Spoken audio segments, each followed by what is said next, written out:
తెంచుకుంటే తెగిపోతుందా దేవుడు వేసిన బంధం?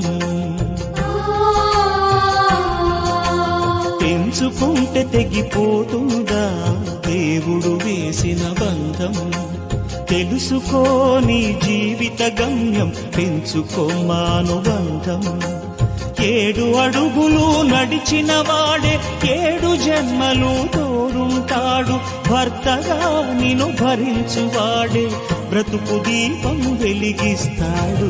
అతని హృదయం నాటి చెరామి, అగ్నిహోత్రమే అందుకు హామీ. అతని హృదయం నాటి చెరామి, అగ్నిహోత్రమే అందుకు హామీ. తెంచుకుంటే తెగిపోతుందా దేవుడు వేసిన బంధం? తెలుసుకో నీ జీవిత గమ్యం.